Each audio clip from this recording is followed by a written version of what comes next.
Hello, wonderful subscribers. I hope you are well. I hope you've had a nice week since you either listened to the episode on Monday or just any of the sub bonus episodes recently on the Fridays. This episode is actually going to be coming to you borderline live. I'm recording it on Friday morning. My mind is fresh. I feel inspired. I will give you guys a bit of context as to my thoughts for right now, and also how it's inspired a little bit more writing recently, and how that plays into the topic for today's episode as well, which is going to be about the idea of not working. So, first of all, for context, the last few weeks I've been working just a little bit more at work. This is just the nature of the business and the demands, and despite the obvious thoughts around having to do more and the bit of resistance around that, I am lucky enough that I enjoy my job enough that I care passionately about what I do. It's in education, it's helping others, so there's always that intrinsic side of things which always helps as well. Now, when we work a lot, a couple of things happen.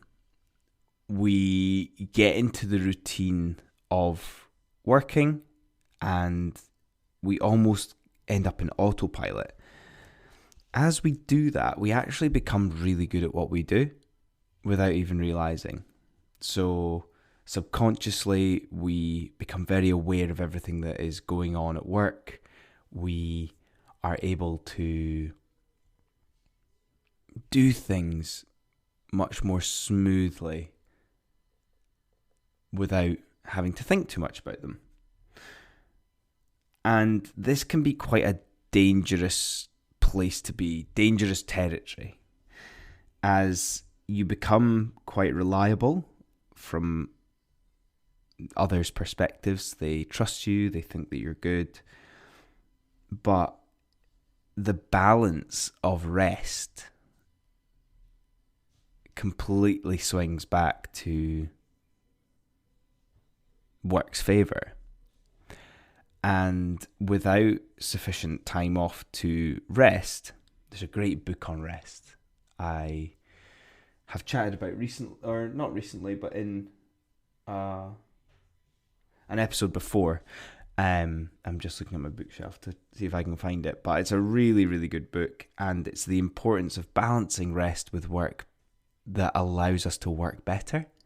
So when we're doing the work that we care about, having sufficient rest to take on other things is important for our well-being and mental state. So obviously I've been thinking from working quite a bit recently, what would the other extreme be like? And this is important to acknowledge that I've never been in a position where I haven't worked for a substantial amount of time. I used to work in another education job where we would get the school holidays, and again, there was that element of extreme because of the intensities were very extreme of work and rest, but trying to find that constant balance is another challenge as well. So I actually wrote about this as well, so I can maybe link this to you guys in the show notes. Yesterday when I was writing it, I had what I think might have been an ideal day. I had a half day at work, so work is really good for giving us purpose. Work is really good for making us feel important to an extent, because, as I mentioned before, people rely on us. And we belong to something that's bigger than us. We feel needed in a sense that can't be replicated in the sense of with your friends or at home. It's an environment where you feel needed in a slightly different, from a slightly different perspective. Yet, even though there's these benefits, some people feel that the ultimate dream is to not work. I feel like there's a couple of reasons for this. When I worked in the teaching role a few years ago, there is that level of intensity that can create resentment when you're in the role. You obviously get the benefits of the longer holidays, but the intensity can drive resentment. This ultimately leads to people not wanting to work. But again, it comes back to that balance. If you think of one day that you go to work and it's a hard day's work, these days are completely satisfying. They meet the needs of our purpose, and we can recognize that we've earned whatever it is, the rest, whatever it is at the end of the day. But it's when it's chronic and constant. It's when it's the second, the third, the fourth day of work. That's the thing that gets to us. That's the thing that drives this idea of not wanting to work. That's the drive of needing a break. Yet, after we have the weekend, or we do have a bit of a break, or we just power through, we always manage to get past it.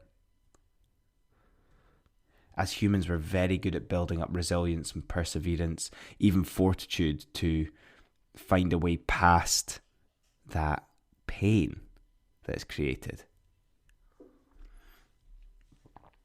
But the issue is that happens week on week, month on month, year on year.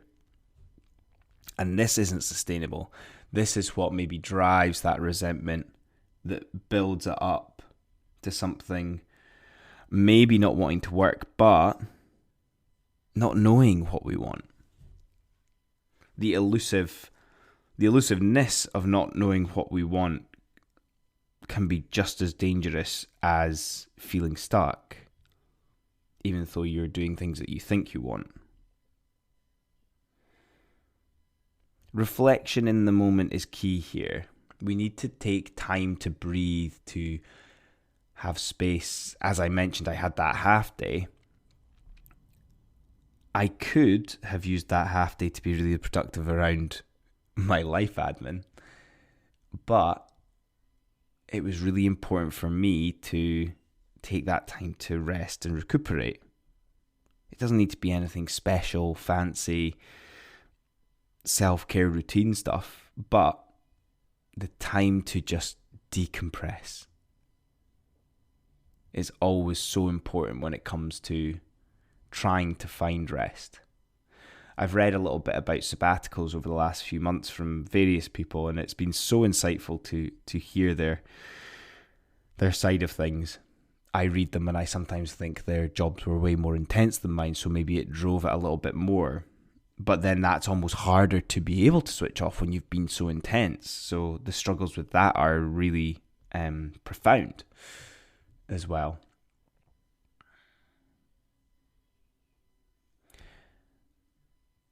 Yet, this is what drives us to these situations. And it comes back to, for me, a lot of what I've been talking with you guys about over the last few months has been lifestyle. Daily lifestyle is one of the most underrated tools that we have control over, that we can use to our benefit. It comes back to the idea of habits, where if you actually think of a daily habit, it's 365 times a year. That is profound over 3 years, over 5 years. And this is good and bad. If you have an eating habit that is, you eat rubbish every day, you don't think it's a habit, but it is. That built up over time has such a profound impact. Your exercise or maybe health intentions that you have during each and every day will have that profound effect in a positive way as well. But this is why I talk about daily life, lifestyle. If we integrate these things into our life, these are these forms of maybe rest or balance that we can gain through.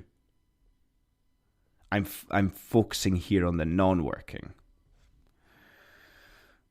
Work is good in the reasons that I've given earlier in the episode, but it's important that we find the balance, we flip it and allow both to flourish. One idea daily that I feel benefits this is the idea of adventure every day. If you've not heard of vagabonding, you should go and look into it. That is from a travel point of view, finding adventure each day, but you can do it each day in your life. You can try something new, you can go somewhere new. For me with Henry and doing the daily dog walk, having that little adventure each day is nice. Being in nature, being remote, being in a different environment, maybe the hustle and bustle of a city. These things light us up. Trying a new hobby each week. Doing something that removes you from life and gives you that flow, whether that's art, whether that's creativity, whether that's exercise and sports. But I think here, as I wrap up, is you're always going to have to roll with the punches by integrating daily lifestyle, by managing to integrate things into your daily lifestyle. You are still going to have days that you feel down. You're still going to have days that you feel amazing. And you're also going to have days where you feel completely normal and fine. It's important that you show gratitude for these. The down days allow you to highlight what's important to you. The good days allow you to celebrate the things that you've worked hard for. And the okay days are probably the true reflection of how your life is going as a whole. So, thank you so much for listening to that, guys. I hope you enjoyed it. As always, if you feel like this would help someone else, please share it with someone that you feel it would benefit. And I hope you enjoy the almost live aspect of this podcast as well. The episode coming out on Monday is the 200th episode of the Self-Improvement Project. So I'm excited to share it with you guys on Monday as well. So thank you so much for listening as always, guys. I hope you have a wonderful week and I will see you all next time. Cheers.